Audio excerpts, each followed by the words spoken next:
Hello.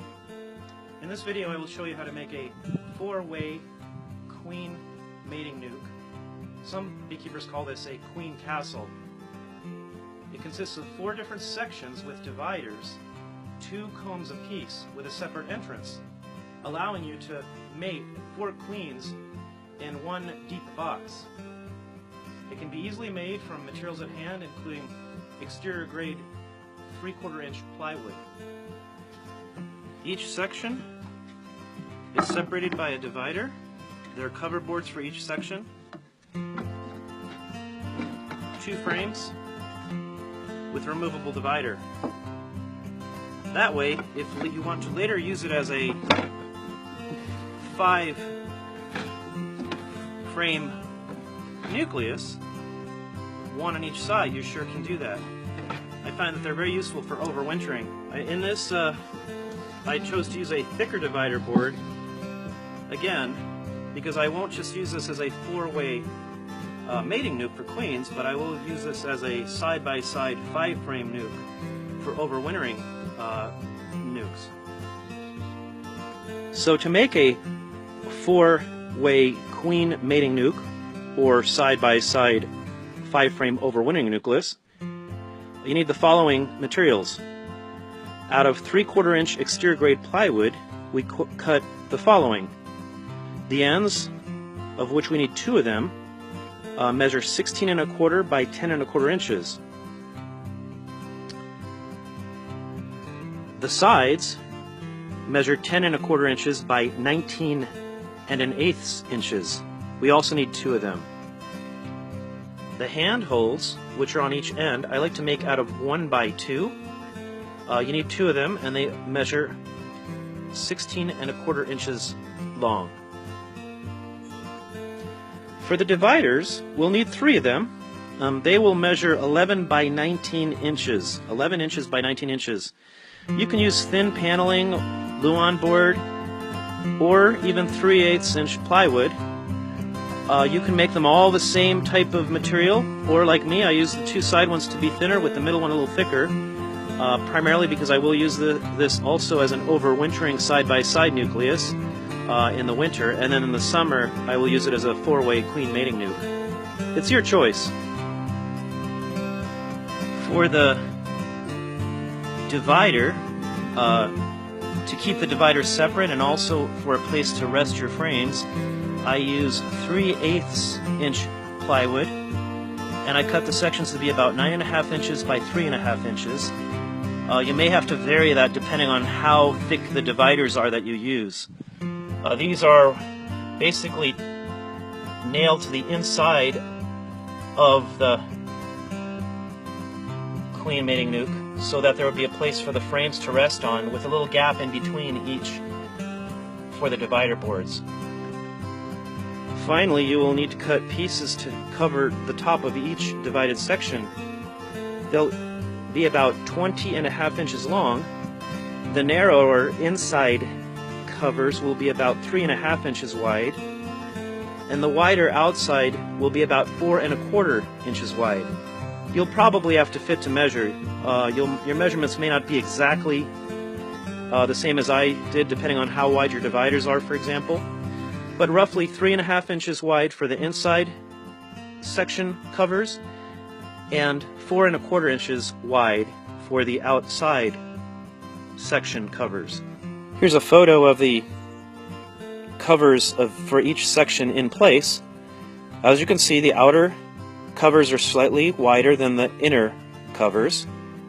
Some beekeepers like to cut a hole in each of these, big enough for the lid of a jar to fit within so that they can feed sugar syrup if needed.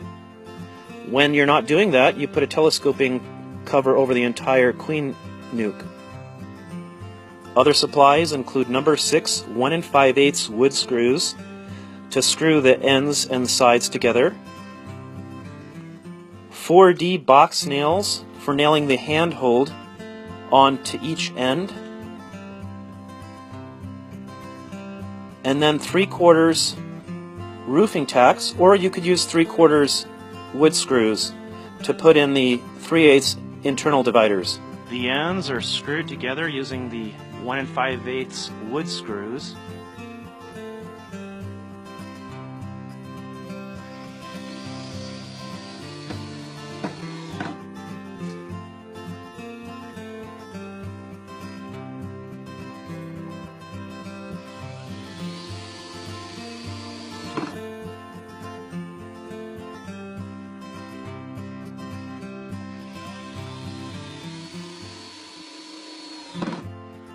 The handles are nailed on each end using the 4D nails. I usually like to put it about 2/3 of the way up.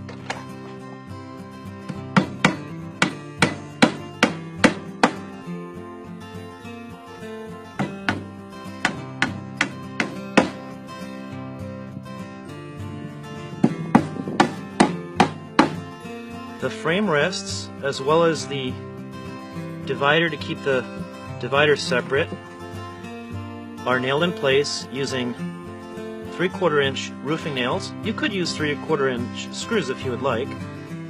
It's very important that your dividers be easily removable, and it's also important that the frames fit correctly with enough B-space on all sides.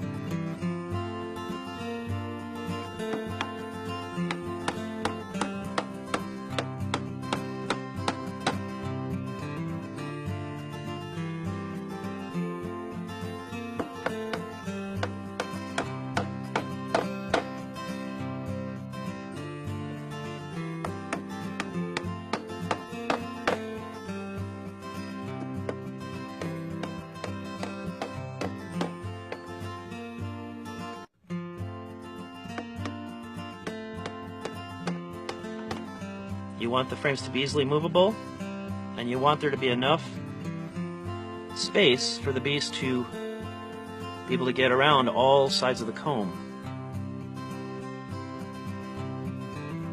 You also want all parts to be tightly fitting, so that no bees can go from one section to another.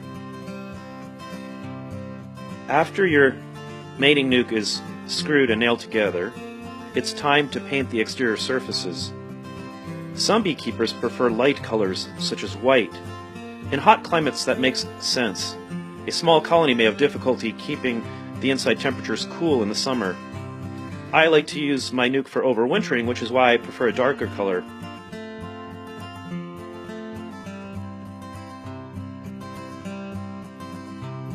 And then after you're done painting your 4-way queen mating nucleus, you drill a hole. And I usually like to have one of these small disc entrances that can be closed or open. You drill a hole for each section, but then if you want to use it only as a 5-frame nucleus on each side, you can close up one of them and just leave one of the entrances open.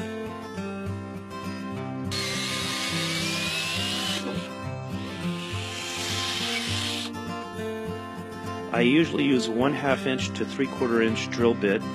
You do not want to make it too large, or the bees will have difficulty defending against robbers. We didn't talk about bottoms.